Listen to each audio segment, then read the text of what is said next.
फिर हाजिर हूँ आपके सामने और आप हाजिर हैं हमारे चैनल पर। तो स्वागत है आपका। और चलिए हम कुछ ज्ञानार्जन कर लें। भारत के इतिहास को फिर से एक बार देखें। भारत के इतिहास का एक छोटा सा खंड पुनः देखें, लेकिन आज हम प्राचीन भारत के इतिहास के अंदर सुदूर दक्षिण भारत के इतिहास के बारे में जानेंगे। और इस विषय के अंदर एक महत्वपूर्ण टॉपिक है संगम काल।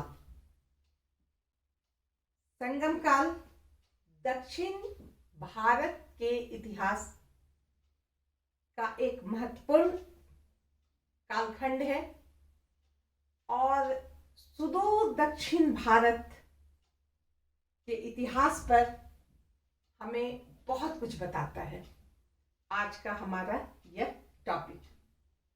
तो आज हम क्या पढ़ेंगे? संगम काल। संगम का अर्थ है गोष्ठी, बहुत लोगों का एक जगह जमा होना, सभा।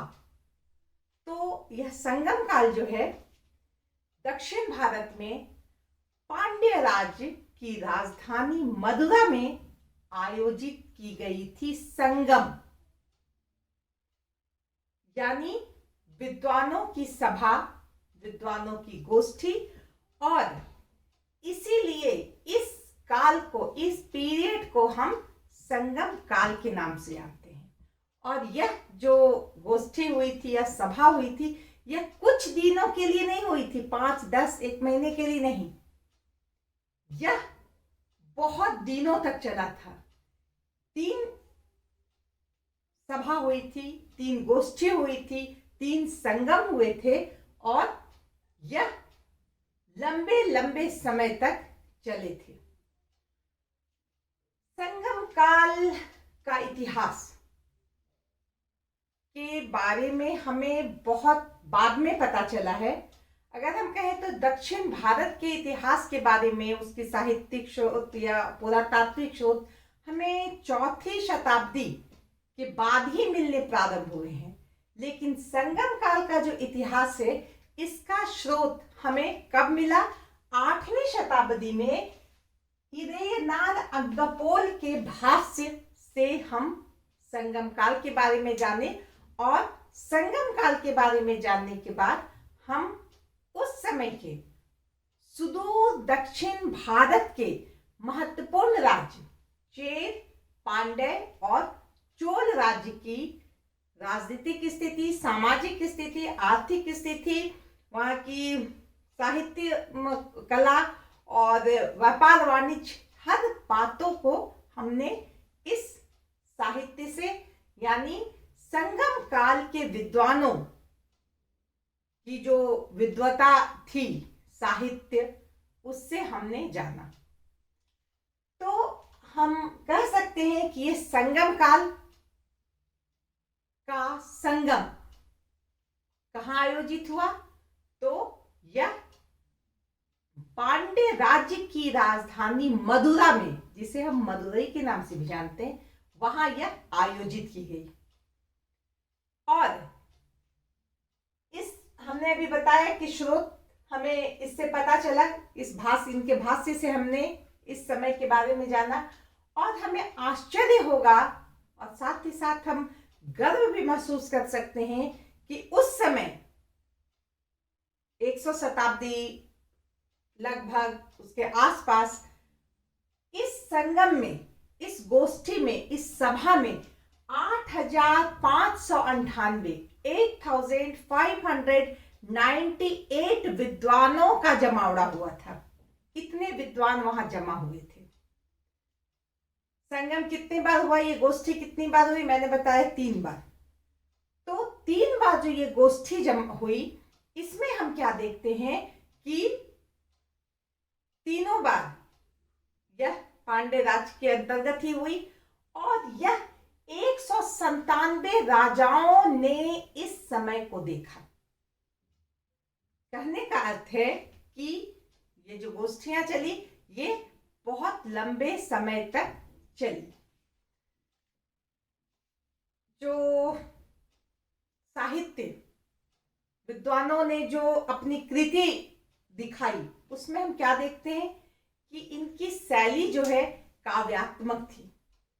काव्यात्मक यानी कविता के रूप में इन्होंने जो लिखा यह बहुत ही महत्वपूर्ण है। इससे हम उस समय के हर क्षेत्र को जान सकते हैं। इसमें तमिल भाषा का प्रयोग किया गया। ये जो संगम काल के जो साहित्य थे इसमें तमिल भाषा का प्रयोग किया और हम देखते हैं कि इतने समय तक अभी तक संस्कृत जो उत्तर भारत में आर्यों की भाषा थी वह यहाँ तक पहुंच चुकी थी और तमिल में संस्कृत का भी समावेश हो गया था। और इसके साथ ही हम देखते हैं कि तमिल एक उच्च कोटि की साहित्यिक भाषा हो गई थी। तो इस तरह से हम देख रहे हैं कि तमिल ये संगम काल में जो काव्य बने, जो कृतियां हमारे सामने आई वह तमिल भाषा में काव्यात्मक रूप में थी और अपने आप में एक बहुत बड़ा खजाने के रूप में हम उसे कह सकते हैं। अब हम बात करते हैं इसका समय क्या था। ये संगम काल यानी ये जो विद्वानों की मंडली जमा हुई इसका टाइमिंग क्या था, कब? बहुत सारे विद्वानों का मतभेद है इस विषय पर। किसी का कहना है कि 150 ईसा पूर्व से लेकर के 200 ईस्वी तक हुई थी। किसी का कहना है कि 100 ईस्वी से लेकर 300 ईस्वी तक हुई थी। तो इन बातों पर अगर हम गौर करें तो हम अनुमान लगा सकते हैं कि लगभग, एग्जैक्ट बताना मुश्किल है, लगभग यह 100 ईस्वी से 250 ईस्वी तक यह संगम काल रहा। इस काल में ये तीनों गोष्ठियां, ये तीनों सभाएं जो है वह संपन्न हुई। तो संगम काल और संगम काल के साहित्य से हमें क्या पता चलता है? सुदूर दक्षिण भारत में, प्राचीन सुदूर दक्षिण भारत में जो 3 महत्वपूर्ण राज्य थे वह कौन थे? वहां की राजनीतिक स्थिति, आर्थिक स्थिति, सामाजिक स्थिति जो मैंने भी बताया, सभी के बारे में जानकारी मिलती है। आज मैं सिर्फ आप लोगों को ये बताऊंगी कि ये कौन कौन से राज्य थे। ये राज्य थे चेर राज्य। चेर राज्य, इसका क्षेत्र अभी वर्तमान में कर्नाटक का कुछ भाग, केरल का कुछ भाग और मालाबार जो क्षेत्र है उसका कुछ भाग चेर राज्य में पड़ता था। और इसके जो संस्थापक थे, इस राज्य के जो संस्थापक थे वह उदयन जलाल नाम के व्यक्ति थे, राजा थे। उन्होंने इस राज्य की स्थापना की थी। इनके पुत्र थे नेपुजरल अदान। इन्होंने भी चेर साम्राज्य को विस्तृत करने में बहुत बड़ी भूमिका निभाई थी। उदयन जलाल जो थे वो उन्होंने अपने राज्य को, चेर साम्राज्य को बड़ा करने में, उसे मजबूत करने में काम किया ही था। उनके पुत्र ने भी किया और उसके बाद उनके पुत्र, ये उनके भाई थे कट्टुअन। इन्होंने भी चेर साम्राज्य को मजबूत किया। और इसके बाद हम देखते हैं कि ये आदन के पुत्र थे शेनगुट्टवन। ये चेर वंश के एक बहुत ही प्रतापी राजा थे। इन्होंने नौसैनिक शक्ति या जल बेड़ा जिसे कहते हैं उसे मजबूत किया। इसके साथ ही हम देखते हैं कि उस समय तक आर्यों की सभ्यता, आर्य सभ्यता का प्रभाव दक्षिण भारत पर पड़ने लगा था और यह समाज भी मातृसत्तात्मक से पितृसत्तात्मक होने लगा था। इसके अलावा हम देखते हैं कि इनके काल में यहाँ गन्ने की खेती का भी विकास हुआ। और इसके बाद हम देखते हैं कि इस काल के जो अंतिम और बहुत ही मजबूत राजा थे, स्ट्रांग राजा थे, शक्तिशाली राजा थे, वो थे कुणक्को इरंजराल और मांडरजराल। इन लोग जो थे ये भी एक शक्तिशाली राजा थे। इन्होंने पांड्य राज्य से, चोल राज्य से इन्होंने युद्ध किया। ये अलग बात है कि कुछ समय बाद चेर राज्य जो है वह चोल राज्य में विलीन हो गया। तो इस तरह संगम काल को हम जब पढ़ते हैं तो हम चेर राज्य के बारे में जानते हैं। अब हम बात करते हैं कि इस काल का एक और महत्वपूर्ण राज्य कौन था। 3 महत्वपूर्ण राज्य थे, एक चेर हो गया, दूसरा चोल राज्य। जो प्राचीन दक्षिण भारत के इतिहास में एक बहुत ही महत्वपूर्ण शासन काल है, चोल काल। इसके बारे में हम अलग से एक वीडियो बनाएंगे, क्योंकि यह बहुत ही महत्वपूर्ण चैप्टर के रूप में ये आएगा, तो मैं इसे अलग से आप लोगों को बताऊंगी। तो चोल राज्य का जो राजा था या संस्थापक था, करिकाल था। इसका टाइमिंग लगभग 190 ईस्वी बताया जाता है। और इसका एक विद्वान भी थे, इनकी बहुत सारी कविताएं भी हैं। और जो एक तमिल ग्रंथ है पत्तिपातु, इसमें भी इनके बारे में, इनको महामंडित किया गया, इनके बारे में कविताएं लिखी गई। इनको बहुत ही शक्तिशाली राजा, योग्य राजा बताया गया है। कहा गया है एक कविता में यह भी वर्णित है कि करिकाल को कैद कर लिया गया था, लेकिन करिकाल ने उस कैद से मुक्ति पा ली। वहां से वो भाग गए और उन्होंने अपनी शक्ति पर चोल राज्य का निर्माण किया। वो इतने शक्तिशाली थे कि एक बार 9 राजाओं का एक संघ मिलकर इस पर आक्रमण किया, लेकिन करिकाल ने उसे हरा दिया। और उसके बाद फिर से 9 राजाओं के संघ ने हमला किया, उसे भी करिकाल ने हरा दिया। यह जो कविता में हम पाते हैं, यह यही बताना चाहता है कि करिकाल एक बहुत ही शक्तिशाली और योग्य राजा थे।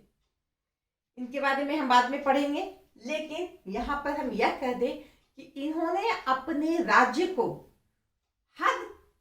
अपने राज्य के हर क्षेत्र को विकसित किया, चाहे वो कृषि का क्षेत्र हो, सिंचाई का क्षेत्र हो, वाणिज्य व्यापार का क्षेत्र हो, कला साहित्य का क्षेत्र हो। हर क्षेत्र में करिकाल ने बहुत बड़ी भूमिका निभाई और इसलिए चोल राज्य का एक महत्वपूर्ण शासक करिकाल को कहा जाता है। इन्होंने चेर राज्य और पांड्य राज्य से युद्ध किया। बहुत बार इनका पलड़ा ही भारी पाया गया। इसके बाद हम बात करते हैं पांड्य राज्य की। ये पांड्य राज्य जिनके काल में संगम आयोजित हुआ था, यानी गोष्ठी आयोजित की गई थी। तो पांड्य राज्य के जो सबसे बड़े या संस्थापक थे वह नेडियोन थे, शासक का नाम था। और इसके बाद जो महत्वपूर्ण राजा थे वो पलसाला मुदुकुड़मी, और बहुत ही इस काल के, इनके पीरियड के पांड्य राजा में नेडुजेलियन जो हैं, यह एक बहुत अच्छे, बहुत ही योग्य राजा थे। तो पांड्य राजा के बारे में कहा जाता है कि ये बहुत ही कला और साहित्य के बहुत बड़े संरक्षक थे, होंगे ही। जब इनके काल में संगम आयोजित की गई, विद्वानों की गोष्ठी आयोजित की गई, तो अंडरस्टूड है कि ये विद्वानों का संरक्षण करने वाले होंगे, विद्या के पुजारी होंगे। तो इन्होंने अपने समय में यह एक बहुत बड़ा काम किया, जो एक इतिहास रच दिया है, संगम काल। और इनके काल में हम देखते हैं कि इनके काल में भी बहुत प्रगति हुई हर क्षेत्र में। इन्होंने भी चेर राजा से युद्ध किया। कहने का अर्थ है कि संगम काल के समय में हमने चेर, चोल और पांड्य राज्य को जाना। तो इसके बारे में पूरा बृहद इतिहास जानने के लिए हम अब अलग अलग से चेर राज्य को जानेंगे, चोल राज्य को जानेंगे और पांड्य राज्य को जानेंगे। और इसके साथ ही आज मैं संगम काल का जो इंट्रोडक्शन है वो यहाँ समाप्त करती हूँ। धन्यवाद। आप पूरा देखें और देख करके इसे लाइक और शेयर करें। Thank you.